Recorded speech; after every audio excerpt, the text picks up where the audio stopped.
ben mir like subscribe કરજો. નમસ્કાર દોસ્તો, આજનો મારો ટોપિક છે કે ફેશન. ફેશન એટલે શું અને ફેશન કેવી હોવી જોઈએ અને કેવી ફેશન ના કરવી જોઈએ. હકીકતમાં તો આજના માણસો આ ફેશનની આડમાં ઘણી ખરી તકલીફો ભોગવી રહ્યા છે અને આજે આ માટે જ હું તમને એક સચોટ એક્ઝામ્પલ આપવા માગું છું. અને આ મારું આખું એક્ઝામ્પલ સાંભળવા માટે મારો આખો વિડીયો ધ્યાનપૂર્વક સાંભળો અને મને છેલ્લે જરૂર લાગે ત્યાં મને કોમેન્ટ પણ જરૂર કરો. દોસ્તો, આજના જમાનામાં ફેશન એટલે કે રોજબરોજ નવા નવા કપડાં, શૂઝ, ચપ્પલ, વોચ, બેગ, પર્સ કે જ્વેલરી લેવી કે પહેરવી આટલું જ હવે પર્યાપ્ત નથી રહ્યું. પરંતુ આના બદલે હવે અમુક એવી બધી ફેશનો આવી ગઈ છે કે ક્યારેક ને ક્યારેક એ મોત પણ આપી શકે છે. આમ છતાં પણ આજની જનરેશન આવી ફેશન મૂકી શકતી નથી અથવા તો આ ફેશન ભૂલી શકતી નથી. આવી ફેશનની પાછળ સતત દોટ લગાવવા માંડી છે, કારણ કે પોતે જે છે ને એના કરતાં એમને સવાયું દેખાવું છે. પોતે જેટલી સુંદર છે ને એના કરતાં પણ વધારે સુંદર દેખાવાની લાઈમાં ને લાઈમાં ક્યારેક મોતને પણ પોતે આમંત્રણ આપી બેસતી હોય છે. હમણાં તાજેતરનો જ એક કિસ્સો છે કે ટીવી સ્ટાર જસ્મીન ભસીન. લગભગ આ કિસ્સો બધાએ સાંભળેલો જ હશે. આમ છતાં પણ ફરી એકવાર કહેવા માગું છું કે આ ટીવી સ્ટાર જસ્મીન ભસીને પોતાની આંખમાં લેન્સ પહેર્યા અને લેન્સ પહેરતાની સાથે જ એમની આંખોમાં અસહ્ય દુખાવો થવા લાગ્યો અને હેવી ઇન્ફેક્શન લાગી ગયું. આના હિસાબે એમને દેખાતું બંધ થઈ ગયું અને આંખ ઉપર પટ્ટી બાંધવી પડી. આ તો એમને સમયસર કદાચ ઈલાજ ના મળ્યો હોત તો એમને અંધાપો પણ આવી શકે એમ હતો. આ તો નસીબ જોગે સમયસરની એમની સારવાર અને પોતાના ગુડ લકને કારણે એમની આંખો રિકવર થઈ ગઈ. હવે આવા લેન્સ પહેરવા શા માટે જોઈએ? દોસ્તો, તમે જરા વિચારો કે આ લેન્સ પહેરવા ફરજિયાત છે, જરૂરી છે? આવી ફેશન કરવી જરૂરી છે? ચશ્માથી પણ કામ ચાલે જ છે ને? મારું માનવું એવું જ છે કે તમારે લેન્સ પહેરવા જ ના જોઈએ. તમે ચશ્મા પહેરી જ શકો છો ને, અને બ્યુટી તો ત્યાંથી પણ નિખરે છે. અને હવે આજકાલ તો લગ્ન પ્રસંગોમાં દુલ્હનો પણ પોતાની બ્યુટીને વધારે નિખારવા માટે કલરફુલ લેન્સ પહેરતી હોય છે. ફક્ત ને ફક્ત આંખોની બ્યુટી વધારે નિખારવા માટે જ આ લેન્સ પહેરે છે. હવે આવી દેખાદેખી અને આવા શોખના લીધે ક્યારેક પોતે મહા મુસીબતને નોતરી દેતી હોય છે. એ પોતાને પણ ખબર હોતી નથી, કારણ કે પોતે ફેશનના જમાનાની સાથે સાથે ચાલી રહી છે. પોતાની હેલ્થ સાથે શું થશે એ કોઈ આઈડિયા નથી.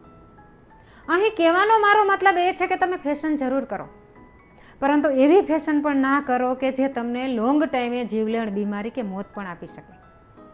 અને હા, આજકાલ તો આ પ્લાસ્ટિક સર્જરીનો હવે જમાનો આવી ગયો છે. દરેક લેડીઝ, હું તો કહું છું કે દરેક લેડીઝ આવી જ લોભામણી જે એડવર્ટાઇઝ આવે છે ને એમાં જ આકર્ષાઈ જતી હોય છે અને હજારો, લાખો, કરોડો રૂપિયાનું આંધણ કરી દેતી હોય છે. અને ગમે એટલો ખર્ચો થાય ને એ તત્પર જ હોય છે, કારણ કે એમને ફેરનેસ દેખાવું છે, એમના ફેસ ઉપર ગ્લો લાવવો છે, એમને સ્લિમ ટ્રીમ દેખાવું છે. આના માટે પણ એક કરોડો રૂપિયા ખર્ચી નાખશે, કારણ કે જેવી જેની કેપેસિટી. હજારોવાળી વ્યક્તિ હજારોમાં ખર્ચો કરશે. દરેકને આવા ખર્ચા કરવા છે અને દરેકને આવી નાની મોટી સર્જરી પણ કરાવવી છે. આવું શા માટે? મારું એવું માનવું છે કે ભગવાને તમને બ્યુટી આપી જ છે, નેચરલ બ્યુટી આપી છે, તો તમે નેચરલી રીતે જ નિખારો ને. શા માટે આવી લોભામણી જાહેરાતોથી આકર્ષાઈને તમે સર્જરી તરફ વળી જાઓ છો? અને હા, આ વિડીયો ફક્ત આજે બહેનો માટે જ નથી બોલી રહી, કારણ કે દરેક બહેનોના ઘરમાં ભાઈઓ પણ હોવાના જ છે. તો દરેક પુરુષની પણ ફરજ એવી આવે છે કે પોતાના ઘરમાં એમની માતા હોય, બહેન હોય કે દીકરી હોય, પોતે કઈ સર્જરી કરાવે છે, કયા હોસ્પિટલે જાય છે, આ સર્જરી એમને શા માટે કરાવવી છે, અને આ સર્જરીથી એમને એલર્જી થઈ શકે છે, એમને ઇફેક્ટિવ છે કે નથી, આ બધું જ એમને વિગતવાર જાણવું જોઈએ. આજની આ આધુનિક જે ટેકનોલોજી છે ને એમને વિગતવાર સમજીને તમે તમારા ઘરમાં તમારી લેડીઝને પણ સમજાવવી ખૂબ જ જરૂરી છે, કારણ કે આજે આ કોમ્પિટિટિવ જમાનામાં સાવધ રહેવાની ખૂબ જ હવે જરૂર આવી ગઈ છે. અને હું તો એવું માનું છું કે દરેક લેડીઝે જ પોતાએ સાવધ થઈ જવું જોઈએ. શા માટે? પુરુષ તમને સમજાવે એવી નોબત જ આવવી જોઈએ. દરેક લેડીઝને આજે હું કહેવા માગું છું કે હવે બિનજરૂરી જે સર્જરી છે ને એ બિલકુલ ટાળવી જોઈએ. અને હા, આજકાલ તો શેરીએ ગલીએ બ્યુટી પાર્લર હવે બની રહ્યા છે. શેરીએ અને ગલીએ આપને બ્યુટી પાર્લર દેખાતા હશે, સાચું ને? અને હા, આ બ્યુટી પાર્લરની સાથે સાથે હજારોની સંખ્યામાં કોસ્મેટિક પ્રોડક્ટ પણ એટલી જ આવી રહી છે. અને એક પ્રોડક્ટ હજુ તો આપણે વાપરીને ત્યાં શિલ્પા શેટ્ટીની જાહેરાત આવે, ઐશ્વર્યા રાયની, કરીના કપૂરની, એટલી બધી સેલિબ્રિટીની એડવર્ટાઇઝ આવે ને કે આપણે પણ કન્ફ્યુઝ થઈ જાય કે હવે આ આપણે કોસ્મેટિક વાપરવી કે આ. તો દોસ્તો, મારું એવું માનવું છું કે તમને કોઈ પણ એક પ્રોડક્ટને પહેલાં ચોઈસ કરો.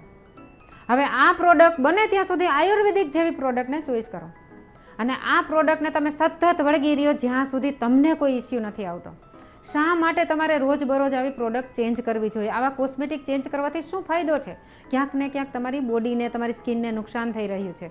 હા, પાર્લરમાં જશો એટલે તમને કહેવાના જ છે કે તમે આ કોસ્મેટિક હવે વાપરો, આનાથી તમને આ થશે, આ ગ્લો આવશે, આ થશે, તે થશે, તમારી એન્ટી એજિંગ ક્રીમ વાપરો, એનાથી તમને કોઈ એજ નહીં દેખાય. ઘણું ખરું, એ એમનો બિઝનેસ છે, એ કહેવાના છે.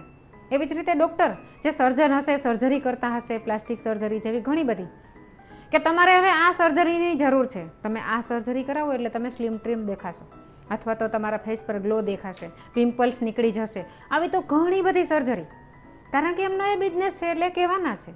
પણ પરંતુ તમે તો સમજી શકો છો ને કે તમારી હેલ્થ સાથે ક્યાંક ને ક્યાંક આ રમત રમાઈ રહી છે. આટલું ફક્ત ને ફક્ત બહેનોએ આટલું સમજવાની ખાસ જરૂર છે. તો દોસ્તો, આજનો મારો આ વિડીયો જો તમને વધારે ગમે ને તો બને એટલી બહેનોને તમે શેર કરવા નમ્ર વિનંતી. અને મારું એવું માનવું છે કે તમે 10 બહેનોને પણ જો શેર કરશો ને તો આમાંથી 2 બહેનો પણ જો સમજી જશે ને તો મારો આજનો આ વિડીયો અને આજની મારી આ જે મહેનત છે ને સાર્થક જશે.